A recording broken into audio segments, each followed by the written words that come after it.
little bit about Bearded Bee Works. Bearded Bee Works, yep. And they can find you where? We've got a Facebook and a YouTube channel.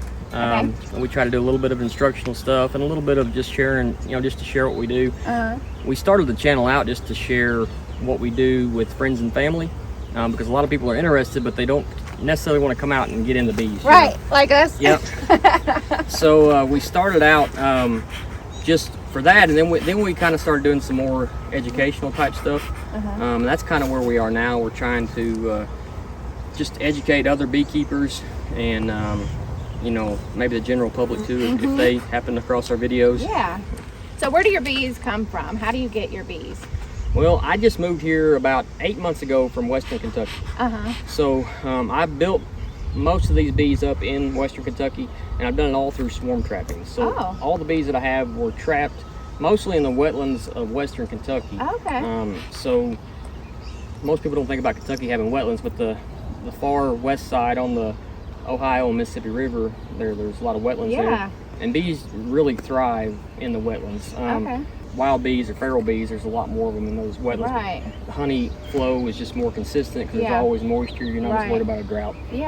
So bees just tend to do a whole lot better in the wetlands. I had a guy tell me about a swarm on a wildlife area there, and I went and caught the swarm hanging on a limb, and that got me back into it. I caught one, then I caught another, then I got into swarm trapping, and now I've got about 50 hives through trapping and splitting and all that grafting. So. That's awesome. That's awesome. So now, do your bees travel outside of the state of Tennessee, or are they always? No, they're always right here. I don't, at this point, I don't do any pollination services at all within or outside of the state. So, yeah, everything right here in Tennessee. And you do this for the honey production? Yeah, honey and bee production. I sell nucleus colonies, and I make splits and raise my own queens. And then make some honey. Good deal. Good deal. So if people wanted to start their own hive at their home, they could contact you. That's correct. Yep. To get a starter kit, kind of, for bees. Yeah, what I sell is a 5-frame nucleus colony, deep frame nucleus colony. Okay. So, yep. Good deal. Well, let's see them bees. All right.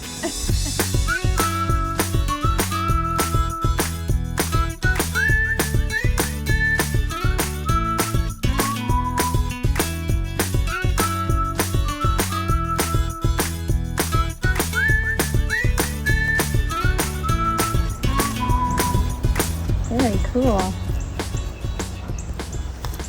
The other thing I do is pollen trap too. You can see these pollen traps down here. Where? This bottom board is actually the pollen trap. Okay. I can show you the rest of the parts in the shop. Yeah. I need to put them back on, but basically you pull this red piece out. Yeah. And there's two pieces. You pull this out and you put the kind of the tray that catches the pollen. In there, and then you pull this out and you put the trap itself in, which is just a piece with holes just big enough for the bees to squeeze through, and it brushes the pollen off. Cool. So that's how you get pollen as well. Yep. Do you sell pollen too? I will. This will be my first year to sell it, but I will have some for sale this year. Okay. At the Tennessee Honey Festival? I will. Yeah. Okay.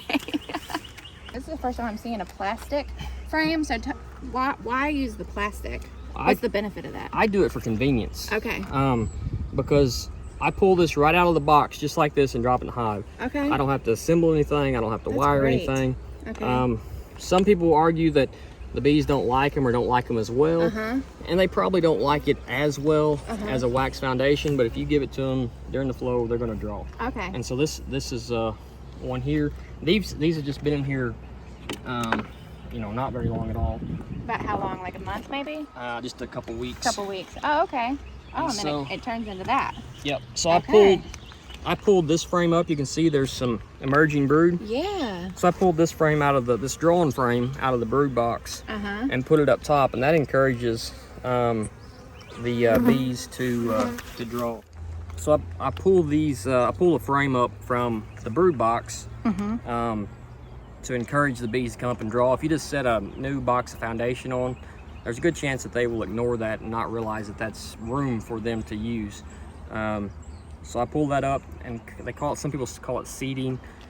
It's just a way to encourage the bees, and you can see all the nectar in there. they've left a spot open here for the queen because they think she might still lay, but they'll eventually fill that in as well. But that's all full of nectar. It's nearly a full frame of nectar. So this is nearly a box of honey right now. I'm getting close. You can see all this white wax. You see all the white capping on the frames in here. Pull one out.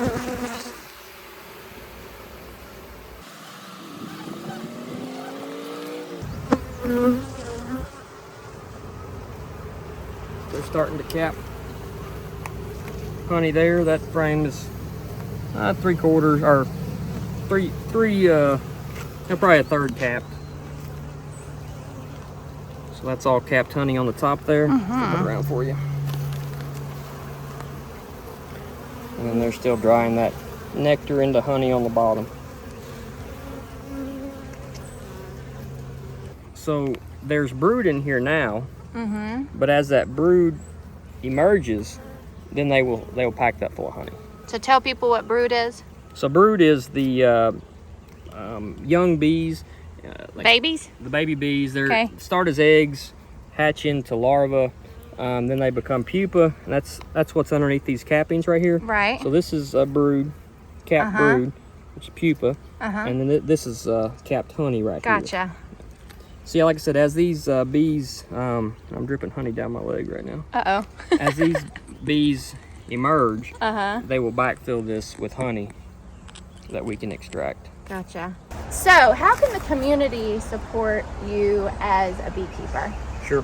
Well, you know, it's fairly expensive to keep bees. You know, the equipment, the boxes, the frames, the stands, the extracting equipment. So, you know, we do that in order to offer a product, whether that be one of our honey products or bees. Or, you know, we sell bees, we sell honey. So, you know, we ask folks to check us out online, and if, you know, we're out of honey right now, but we'll be extracting here in a month or so. You can check me out on Bearded Bee Works on YouTube, or under the same name, Bearded Bee Works on Facebook, and contact us there if there's anything that we can do for you. So. Awesome. And so what kind of honey are you going to have at the Tennessee Honey Festival? So at the festival, I will have liquid, cinnamon cream, and I will have some cut comb as well then, and then we'll probably bring some pollen as well to sell. Okay, good deal. So that sounds really yummy.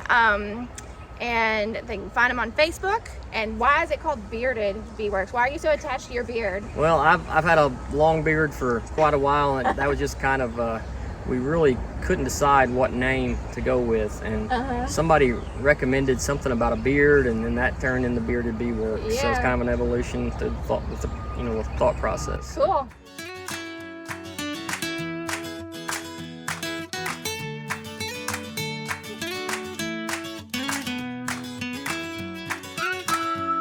Hey folks, we'll see you this year at the Tennessee Honey Festival.